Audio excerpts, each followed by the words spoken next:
Hello, everybody. Scott Golden here with the Extreme Rules 2021 review. And I mean, not a good show by any stretch of the imagination, but there are people who will believe that it is. Also, just to be clear, um, WWE at this point is kind of. They put on bare minimum shows because they've got the Peacock money, but in reality, a lot of the stuff is cut off. On the pre show, Liv Morgan defeats Carmella 7:51. Match goes too long. I mean, it's a fine free solo match, but certainly, they don't have enough experience with each other, and there isn't an active leader in the ring. Uh, and of course, they recap the angle that's going on between the two for the last several weeks. Before the match, Carmella grabs the mic, and fans are obviously booing her. She's the greatest asset in the WWE, separates her from people like Morgan. Carmella adds that she's hot and Morgan is not. I'm sure there are people that would disagree. Morgan jumps Carmella and has an early advantage. Tries to send Carmella face first into the turnbuckle, but that's avoided. Morgan then sends Carmella to the floor with a drop kick. Fans break into cheers for Morgan on that basis. Carmella then drops Morgan on the apron and hits a super kick to take over. Follows up with a suplex for a near fall. Carmella slows the pace down with a chin lock, but Morgan breaks free to decent cheers. Carmella then drops Morgan for her on her head for a near fall. Morgan fights back, and then there's a "Let's Go Live" chant. Carmella hits a super kick for another near fall. Morgan then fights back, hits double knees for a close near fall. Carmella then trash talks Morgan and drags her to the floor. The fans break into a "Let's Go Morgan" chant once again. Morgan fights back and drops Carmella face first onto the announce table. Morgan then hits the Oblivion for the win. Fans pop for the finish. They recap Reigns and Demon feud, and then we go to the main show. New Day defeats Bobby Lashley, AJ Styles, and Omos 18-10. Not a bad six-man tag opener. However, why is Big E in a six-man when he's the champion on one of the brands? Fans break into a New Day Rocks chant, and then Woods has an early advantage. Styles fights back, catches a calf crutcher. Woods then makes it to the ropes and tags in Kingston. Fans are behind Kofi Kingston. Kofi misses Trouble in Paradise. Styles goes for the back suplex. Kingston lands on his feet, goes for the back suplex of his own. Styles slips out, goes for a chop block. Big E then tags in and gets a good reaction. Big E throws around Styles before demanding going one-on-one with Lashley. Big E backs Lashley into the corner. New Day hits stomps on Lashley. Kingston attempts to dive to the floor. Lashley catches him. Woods hits a dropkick, knocking him down. Lashley takes over. After tossing Kingston across the ring, heels then isolate Kingston on the side of the ring. Fans then react big when Omos enters the match and rock Kingston with forearms and some uppercuts. Omos lifts Kingston with a vertical suplex, but drops face first. Styles tags in and slows the pace with a chin lock. Styles then goes after New Day, gives Kingston a chance to fight back. Lashley tags in. Kingston takes him to the floor. Kingston regains control, but has nobody to tag because his partners have been taken off the apron. Lashley comes back in and goes for a power slam. Kingston slips off the back, and Woods gets the hot tag, goes nuts on Lashley, then catches Lashley with a shotgun dropkick and a DDT for near fall. Lashley fights back into the power slam on Woods. Then Woods hits a missile dropkick and tags in Big E. Big E catches Styles with a belly-to-belly suplex and knocks Omos off the apron. Big E then follows up with a splash, goes for the win. Big ending, but Styles avoids the move. Styles then charged at Big E, but caught him with the Uranagi. They almost messed up and the move, but Big E recovers and plants Styles for a 2 count. Then Big E goes for a spear off the apron, but Styles counters with a leg drop. Biggie and Kingston has a powerbomb double foot stomp for a near fall, but Lashley breaks up the pin. Kingston avoids the spear with a leapfrog, sends Styles to the floor. Biggie sends Kingston over the top rope, almost rocks him with a chop. Lashley drops Biggie face first for a 2 count. Lashley sets up the Hurt Lock. Styles tags in and then goes for the Phenomenal Forearm. Lashley tags himself back in and hits the spear on Styles. Biggie then hits the big ending on Lashley for the win. They show Becky Lynch in the back getting ready for her match, and the fans give that a positive reaction. Usos defeat the Street Profits in 13:43 for the tag titles. Fans are into this. I don't know. I've never been a fan of the Street Profits, so it's just not my thing. They work hard, but something is missing with the team. Anyway, they recap the angles between the two. Ford is taped up ribs because of the attacks the previous week. Street Profits have an early advantage. They hit some drop kicks. Fans are chanting, "We want the smoke." They go after Ford's ribs. Jimmy and Jay drop Ford on the top rope. Jay gives Ford a back suplex on the floor, pulls off the tape. Jay then slows the pace down, continuing to work over the ribs. Finally, Jay misses a splash, and Dawkins gets a hot tag. Dawkins goes nuts and hits a flying elbow on Jay. Follows up with a twisting splash on Jay, and then Jimmy. Jimmy recovers, sends Dawkins to the floor. Jimmy attempts suicide dive, but Dawkins catches him with a suplex. Jay attempts a suicide dive, but Dawkins cuts him off. Dawkins then hits a superplex, twisting neckbreaker on Jay for the close near fall. Fans break into a loud "We want tables" chant. The Street Profits hit a Doomsday blockbuster for a close 2 count. Jay hits a splash on Dawkins, but Ford makes a blind tag. Dawkins then hits a spine buster, and Ford goes for the splash, but Jay gets the knees up, and Jay rolls things up for Ford near fall. And then Jay rocks Dawkins with a super kick. Jay hits a splash for near fall. Fans break into a "This is awesome" chant. Usos drag Dawkins to the floor, throw him into the barricade. Ford then hits a flip dive over the ring post. Usos end up catching him, and there's a huge pop for that. Following up, frog splash for a close near fall. Jimmy breaks up the pin. Fans are into another "This is awesome" chant. They'll chant "This is awesome" at anything at this point. Jimmy goes for the super kick. Dawkins takes a bullet for Ford. Usos take over, hit the double super kick on Ford. Follow up with a double splash for the win. Nice enough match, but I don't know that this is something that really moves anything forward for anybody story-wise. In the back, Bobby Lashley calls Biggie a coward, and a chicken demands a title match to win his title back. Raw champion Charlotte Flair defeats Alexa Bliss to retain. 11:25. Fine enough match. Finish comes out of nowhere. Finish falls flat, and the post-match angle runs long.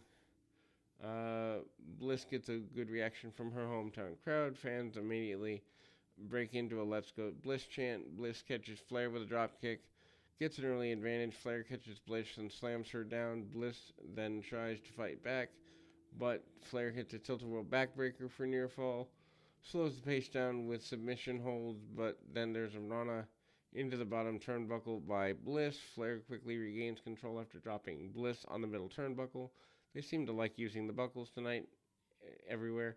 Flair then goes for a moonsault, but Bliss rolls out of the way. Flair lands on her feet and hits a standing moonsault for a near fall. Bliss avoids natural selection and rocks Flair with a right hand. Flair recovers and goes for another near fall, but Bliss gets her feet up, follows up with a sunset bomb for another close near fall. Flair then avoids Twisted Bliss. Bliss then hits a DDT for near fall, but Flair gets her foot on the bottom rope. The finish comes when Flair throws Lily at Bliss, hits a big boot, follows up with natural selection for the win.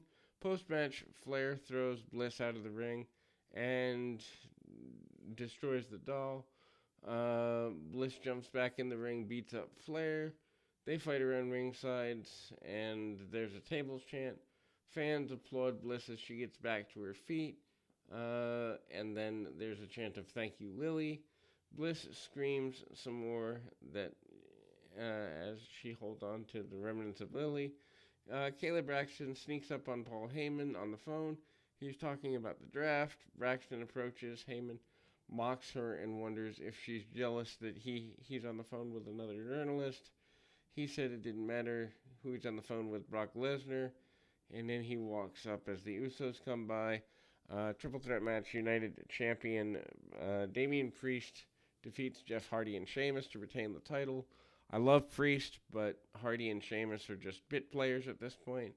Nice enough match. Finally does pick up at the end, but it's nothing to write home about. Sheamus jumps Hardy when the bell rings. Priest and Sheamus brawl around ringside.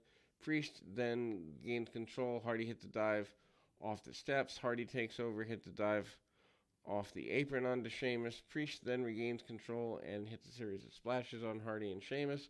Follows up with a Falcon Arrow on Hardy for a near fall. Sheamus makes a save. Crowd's chanting for both Hardy and tables. Sheamus then takes over, isolates Hardy. Sheamus hits a bunch of forearms to the chest, and then there's a fight back. Priest slips on the apron but recovers. Sheamus knocks him back down. Hardy then rolls up Sheamus, but Priest breaks up the pin attempt. Hardy then hits a Whisper in the Wind on both Sheamus and Priest for the near fall. Sheamus hits the Alabama Slam on Hardy for a near fall of his own, but then his mask falls off. Sheamus locks on the cloverleaf, but Priest attacks Sheamus. Priest then kicks Sheamus in the face. Sheamus recovers and hits the white noise for a close near fall. Hardy then comes back with a twist of fate. Priest goes for his finish, but Hardy counters with another attempted twist of fate and ends up in a Dragon Sleeper instead. Hardy finally hits his move, climbs to the top. Sheamus knocks Hardy off the top and makes fun of him. Sheamus then hits a knee drop on Priest for a near fall, and then goes for the pin. Hardy hits a Swanton Bomb. Fans are happy with that. Fans are chanting for Hardy. They trade shots in the middle of the ring. They boo Priest, cheer for Hardy because most people are nostalgia-based at this point, and ultimately that's kind of the way things go. Fans boo Priest and cheer Hardy at this point, and then they kind of keep going forward a little bit, and then that's kind of where they keep going. Finish comes when Sheamus hits a brogue kick on Hardy, but Priest rolls up Sheamus to retain the title. Priest celebrates and shows Hardy some respect after the match. In the back, Big E accepts Bobby Lashley's challenge and says that he'll be there 8 p.m. Monday night for his title defense. Then we get ready for the Becky Lynch and Bianca Belair match, which probably is the most anticipated of the show. And again, we have Becky Lynch and Bianca Belair, probably the biggest match of the show. I would almost say it's bigger than Balor and Reigns, simply because at the end of the day, I think Reigns and Balor is kind of a foregone conclusion as to Victor, but it's entirely possible that people could think that Belair could win over Becky Lynch, especially since Belair was the major push to talent while Lynch was gone. So kind of a interesting deal there. I don't know that this was the way to go with the match, but when it comes to WWE booking, do they even know what they're doing anymore a lot of the time? Anyway, so Bianca Belair does defeat Becky Lynch 17-26 via DQ. They have a really good match until the goofy finish. Sasha Banks makes her surprise return and attacks Belair and then Lynch. So we kind of got a three-way coming, I suppose. Special ring introductions, fans break into Becky chants and EST chants. So basically we've done away with the concept of baby faces in this area, at least for this match. Anyhow, Lynch goes for a manhandle slam early. Belair counters with the KOD. Lynch avoids that. And we've gone longer than 26 seconds with the title switch. Fans break into Let's Go Becky chants and EST chants, so they really don't care who wins. They just want to be entertained, I suppose. Belair uses a slam and hits a splash for near fall. Lynch briefly is in control, but Belair avoids her with a moonsault and then a dropkick. Lynch hangs Belair on the top rope using Belair's ponytail. Innovative spot there. Lynch takes over and slows the pace down. Fans continue dueling chants, which annoy the heck out of me. To me, it means it's bad booking. If you have people just chanting for random characters and not actually like wins and losses, but that's just me being old school. Anyway, Belair avoids the disarmor, and Lynch goes for suplex. Lynch then slows the pace, and with a chin lock, fans break into another "Let's Go Becky" and DST chants, which seems to be their routine theme at this point. Belair powers out of the chin lock and hits a suplex, follows up with forearms and dropkick. Belair hits a suplex and hits a delayed vertical. Lynch and Belair have a tug of war over Belair's hair. Belair pulls Lynch in and hits in spinebuster for a near fall. Lynch then hits a crossbody. Belair catches her with a fallaway slam and hits a near fall. Lynch then recovers and climbs the top rope, but Belair cuts her off. Belair then picks up Lynch for a press slam, but Lynch escapes. Lynch then goes for disarmor, and Belair makes it to the ropes. Belair then sends Lynch to the floor and goes for the double arm chicken wing. Lynch counters and sends Belair into steps, and then follows up with a leg drop and middle turnbuckle for a near fall. Lynch hits second rope leg drop on Belair, hanging over the middle ropes for the 2 count. Lynch then goes for the manhandle slam, but Belair counters with a suplex. Lynch rolls through and goes for the armbar, but Belair counters into a powerbomb for another near fall. They trade shots, pinfall attempts. Lynch rolls through and goes for the disarmor, but Belair powers out. Belair then goes to the KOD. Sasha Banks runs in for the disqualification. Banks attacks both Belair and Lynch, and they all brawl around, and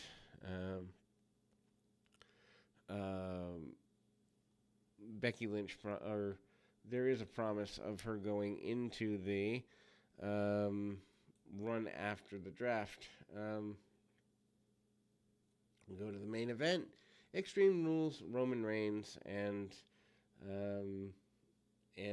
Finn Balor.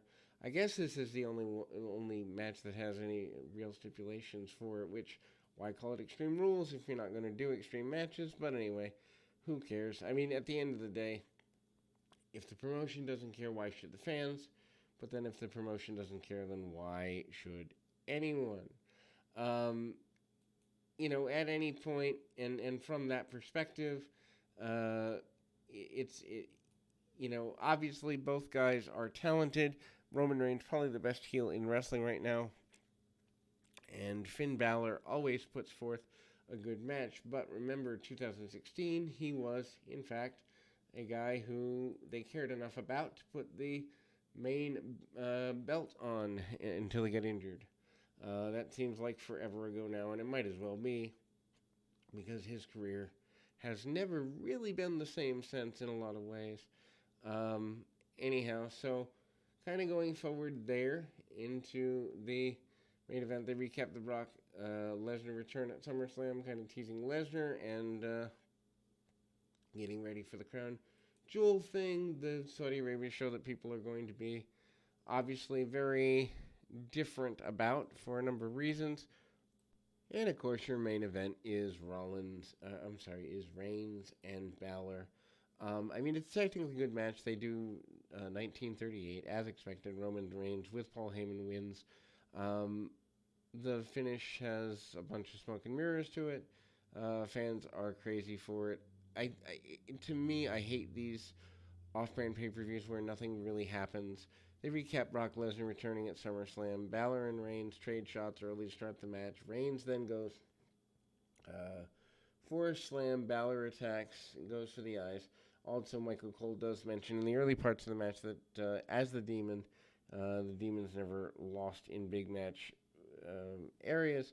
Anyway, Reigns fights back, hits the Samoan drop for near fall, rolls out of the ring, and grabs a kendo stick for his trouble. Fans booed that it wasn't a table.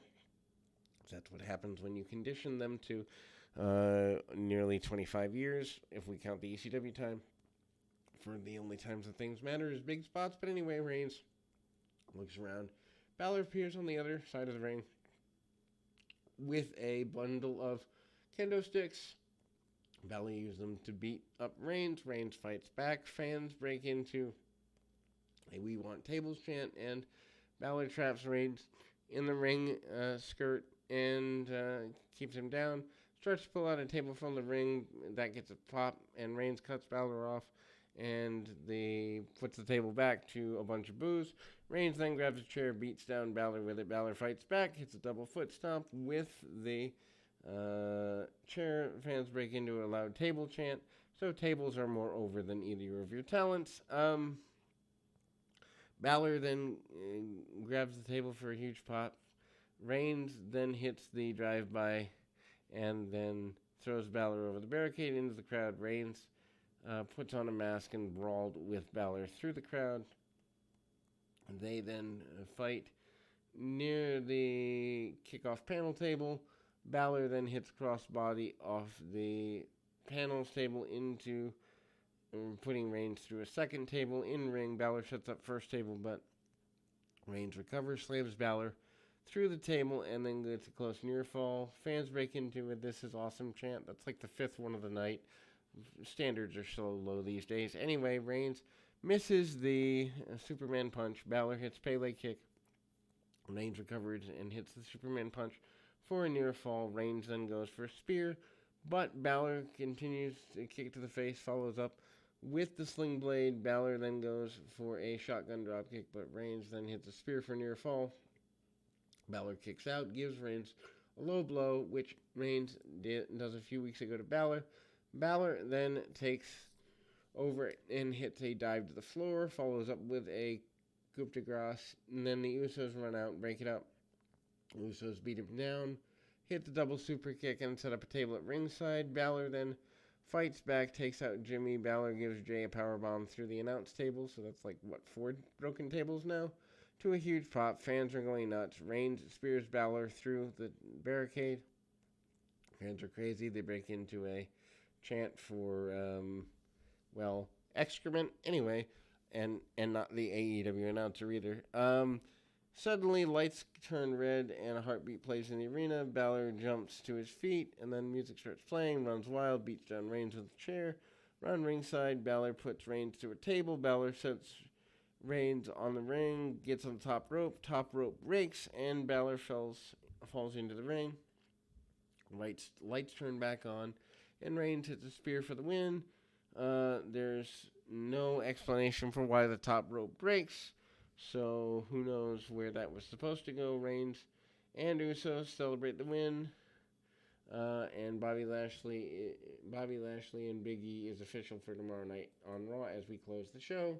Overall, not a bad show, but at the same time, not anywhere near pay-per-view caliber worthy. But if you're only paying $10 a month, sure, why not?